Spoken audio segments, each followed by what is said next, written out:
On a vendu la télé, toute la maison y est passée.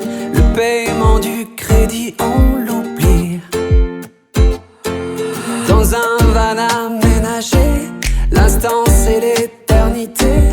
On roule au présent vers la... Si la poésie pouvait prendre forme humaine, Luc Baba en serait sans doute la plus belle incarnation.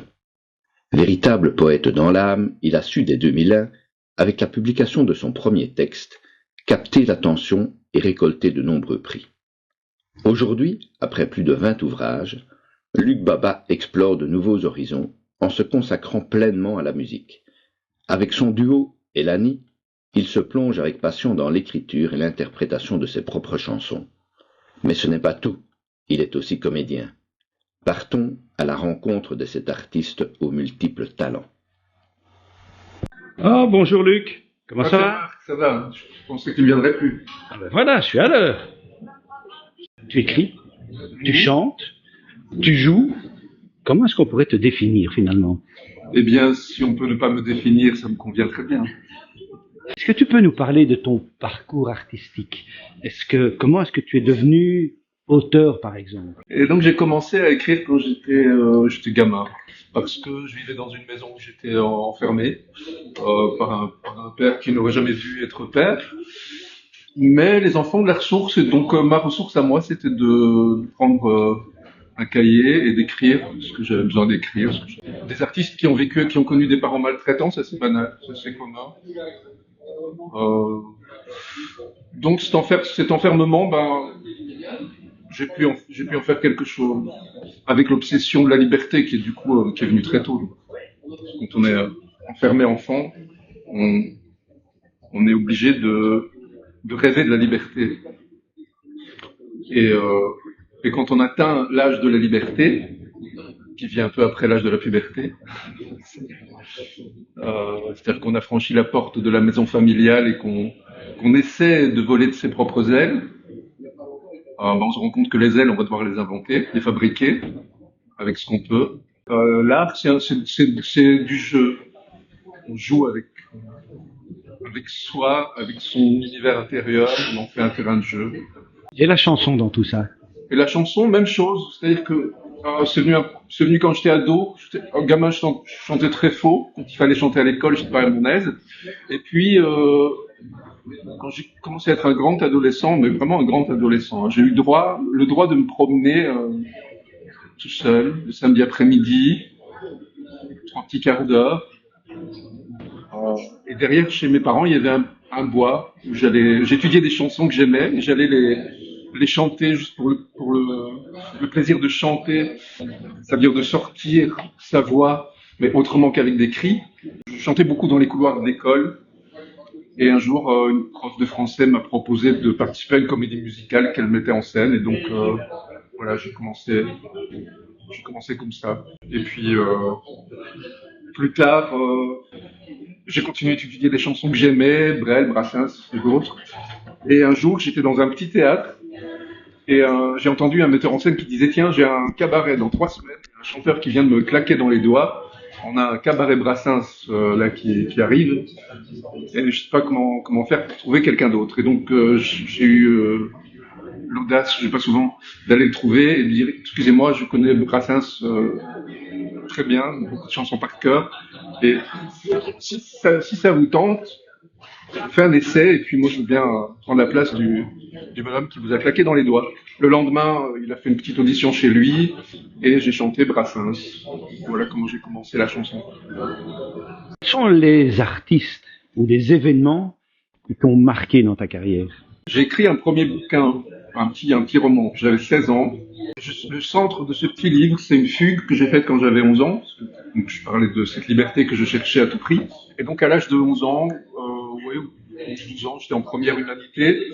Je suis parti 3 jours à cause d'un livre. Voilà, ça rejoint. Donc c'est un événement artistique. J'ai lu un bouquin qui s'appelait Robinson du métro. Le Robinson du métro.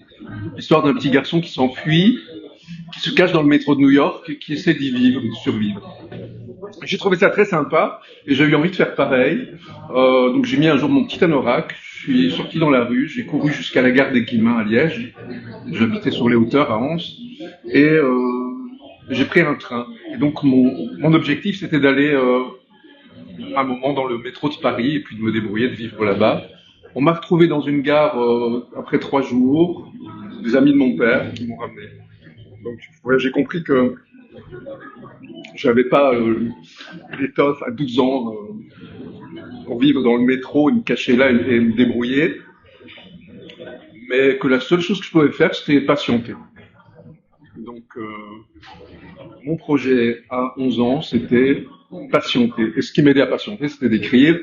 À 16 ans, j'ai écrit un premier petit roman autour de cette fugue. Je racontais l'histoire d'un enfant qui tue son papa.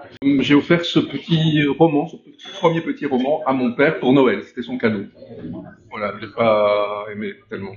Il l'a rendu le lendemain. Quelle est ta méthode de travail pour écrire tes livres? As-tu des rituels ou des habitudes spécifiques?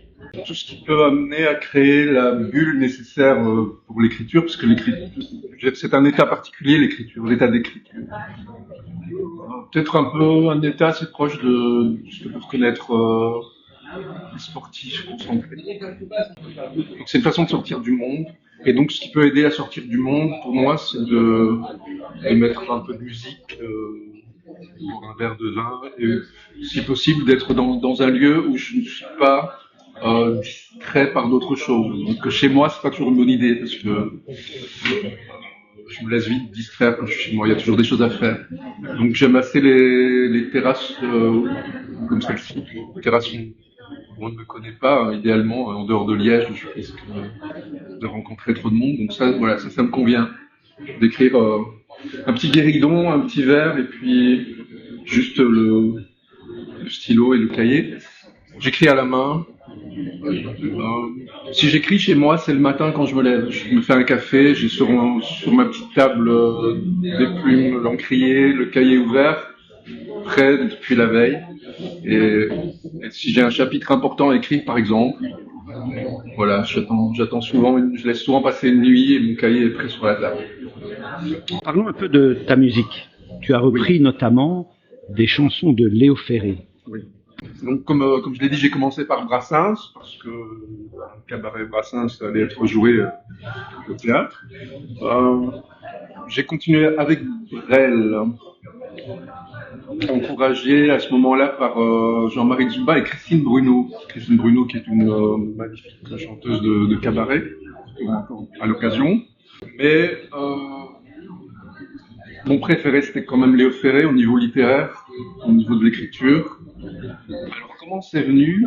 En fait, on m'a proposé de chanter Ferré à Bruxelles, au Midi de la Poésie, de rendre hommage à Ferré à Bruxelles, suite à une vidéo que j'avais postée sur Facebook. Après avoir vidé une bouteille de vin, suite à une dispute avec une ex, je suis rentré chez moi et je me suis enregistré sur mon vieux Pentax, je me suis filmé chantant du Souchon sur mon bête clavier là. Et quelques jours après, j'ai eu cette proposition de rendre hommage à Ferré en jouant moi-même au piano quelques mois plus tard. Et la dame a insisté en disant non, mais c'est dans 6 mois, voilà, il y a le temps de travailler, ce sera en compagnie de Manu Lanuel, qui est un chanteur breton qui a chanté Ferré, qui est sorti des 33 tours avec des reprises de Ferré dans les années 80. Et donc, voilà, j'ai accepté le défi et je me suis retrouvé à chanter du Ferré. Oui, voilà, ce qui s'est passé, c'est que j'étais quelques semaines plus tard à Paris pour signer une réédition de ma biographie sur Jacques Brel pour les enfants. Et mon éditrice m'a dit, tiens, qu'est-ce que tu prépares en ce moment? Je lui ai parlé du projet consacré à Ferré à Bruxelles. Elle m'a dit, ah, tiens, ça, ce serait une bonne idée que tu écrives une biographie pour enfants sur Léo Ferré. Voilà, et on a fait un album. Ça s'est fait en quelques semaines dans les studios du Bonhomme. Un premier CD, quelques scènes en tournée. Le CD a fait son petit chemin. Et un jour, c'est le prix Goncourt de poésie Yvon Lemel qui m'a proposé de venir chanter du Ferré en Bretagne. Voilà, en compagnie d'une pianiste. Le chemin autour de Ferré. Peux-tu nous raconter une anecdote? Une anecdote? Oui, et que tu as vécu sur scène en tant que chanteur. Peut-être dans le premier spectacle consacré à Brassens, on chantait avec un guitariste Fernand, de Belém, je pense. Et à un moment, le guitariste en question, il n'y a pas que lui, hein, c'était un petit quatuor, le guitariste est sorti de scène. On n'a pas compris pourquoi, et il n'est pas réapparu. Et à un moment où je ne chantais pas moi en scène, je suis sorti dans la loge pour prendre de ses nouvelles. Il était couché, il ne bougeait plus, et il m'a juste fait signe que ça n'allait pas du tout. Et il a réussi à me murmurer à l'oreille qu'il faisait une hausse de tension carabinée et qu'il n'allait pas revenir en scène. Et donc je suis revenu auprès des autres chanteurs, comédiens-chanteurs, et on a interprété Les copains d'abord, et sur la phrase « Quand l'un d'entre eux manquait à bord, c'est qu'il était mort », les autres comédiens-chanteurs m'ont tous regardé, et je leur ai fait un grand signe que non, il n'est pas mort. Le public n'a vu que du feu, mais entre nous, voilà, on a eu ce petit moment-là. Et donc, il n'est pas mort, il va bien. Et le théâtre dans tout ça, tu as notamment adapté le roman de Léo Ferré. Oui. Alors ça, c'est venu... c'est une belle histoire. Quand j'ai chanté Léo Ferré en scène, entre les chansons, je glissais des extraits du roman peu connu de Léo Ferré, Benoît Misère, son seul roman qu'il a sorti, il a publié ça en 1970. Et en fait, ce roman m'a été offert par Manu Lanuel, dont je parlais tout à l'heure, le chanteur breton, quand on s'est vu à Brest pour travailler, pour préparer notre spectacle. J'ai eu un coup de cœur pour ce bouquin, donc je glissais des petits morceaux de ce roman entre les chansons, et il se trouve qu'un jour dans le public se trouvait Marianne Groteclasse, fille d'Hubert Groteclasse, amie de Léo Ferré. Marianne a acheté mon CD, et quelques temps après, donc elle a emporté le CD en Toscane chez la veuve de Léo Ferré. J'ai eu un appel 10h du soir, une dame qui se présentait comme étant Marie-Christine, et il s'agissait en réalité de la veuve de Léo Ferré, Marie-Christine Ferré, qui m'a dit à quel point elle était émue de savoir que je lui disais des extraits du roman entre les chansons, parce que elle trouve regrettable que ce roman ne soit pas plus connu, que c'est un des chefs-d'œuvre de Feu, son mari, Léo. Et l'idée a tourné un peu dans ma tête d'aller plus loin, d'explorer un peu plus ce roman, d'en faire autre chose.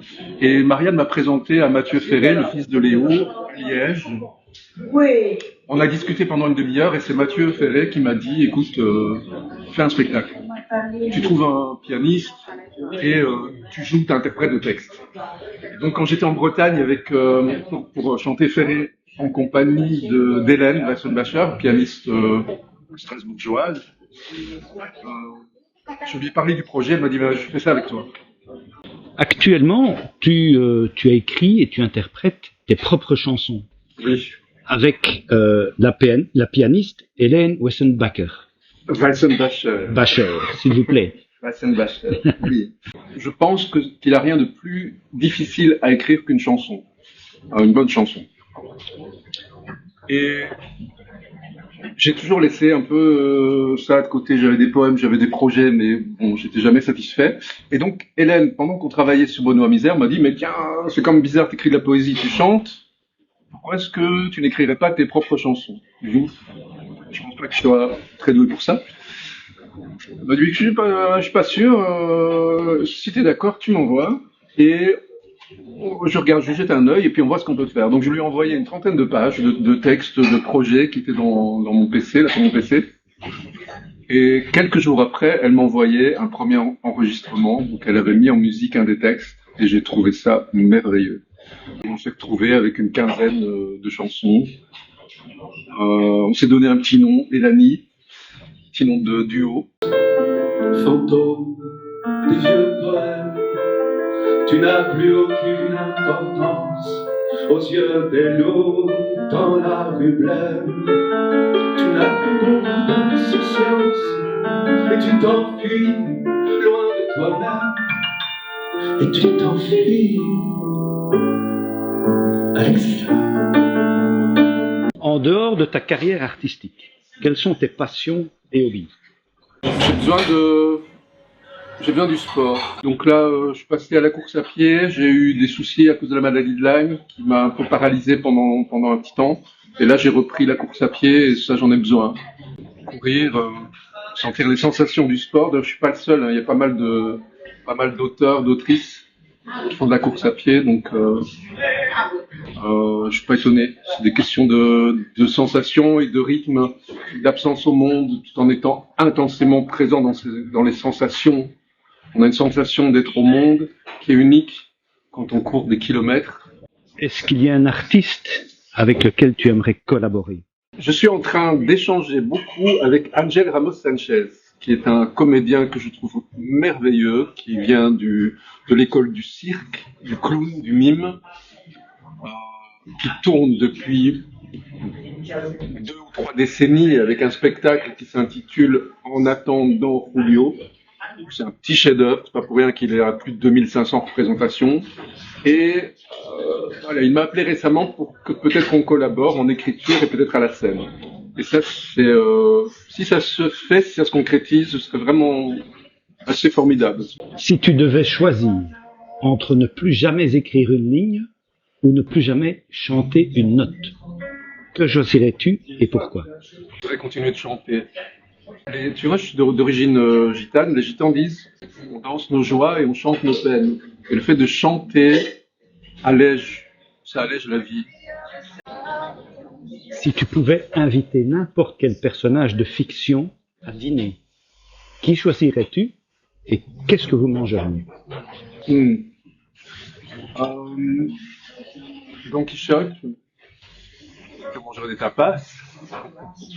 Quel est un objet insolite que tu emportes toujours avec toi en tournée ou lors de tes séances d'écriture? Ouais, il y a une minuscule petite lanterne qui vient d'une déco de Noël, voilà, qui s'est cassée et il restait la toute petite lanterne comme ça. Et donc elle est sur un meuble chez moi et puis j'aime bien quand je vais en scène, je la glisse dans mon sac. Quoi. C'est ma luminette, ma petite lumière. Si tu pouvais avoir un super pouvoir complètement inutile mais amusant dans ta vie quotidienne, lequel choisirais-tu? Arrêter le temps et de pouvoir me balader, mais tu vois, le temps est arrêté, tout le monde est à l'arrêt et puis moi je peux me balader. Et observer les gens à l'arrêt, mais sans que plus rien ne bouge. Ça me plairait bien, ouais. Arrêter le temps. Santé Luc. Santé Marc. On a vendu la télé, toute la maison y est passée. Le paiement du crédit, on l'oublie. Dans un van aménagé, l'instant c'est l'éternité. On roule au présent vers la vraie vie. On peut se dire on l'a fait et on n'a pas de regrets. Il ne nous manque plus rien aujourd'hui. Partir, juste prendre l'air, sortir des écrans, des frontières, libre comme l'air. Conduire sur les chemins de terre, s'offrir les montagnes, les déserts, libre comme l'air. Ce soir face à l'océan, on retrouve nos rêves d'enfants et on s'endort sous les étoiles. Si un jour on perd le nord, face à la vie, à la mort, on aura vu les aurores boréales. Le monde nous appartient aujourd'hui. Partir, juste prendre l'air, sortir des écrans, des frontières, libre comme l'air. Conduire sur les chemins de terre, s'offrir les montagnes, les déserts, libre comme l'air.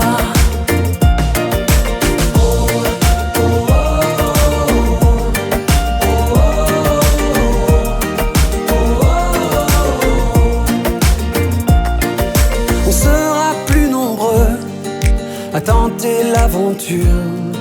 Ça en vaut la peine si rien ne dure.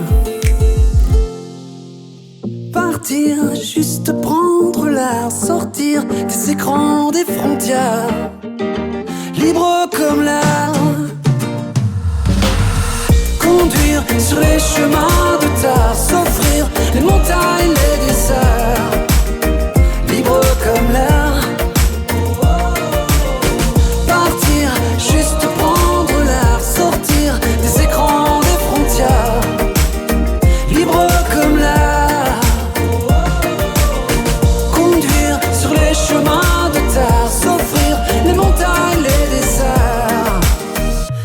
libre comme l'air.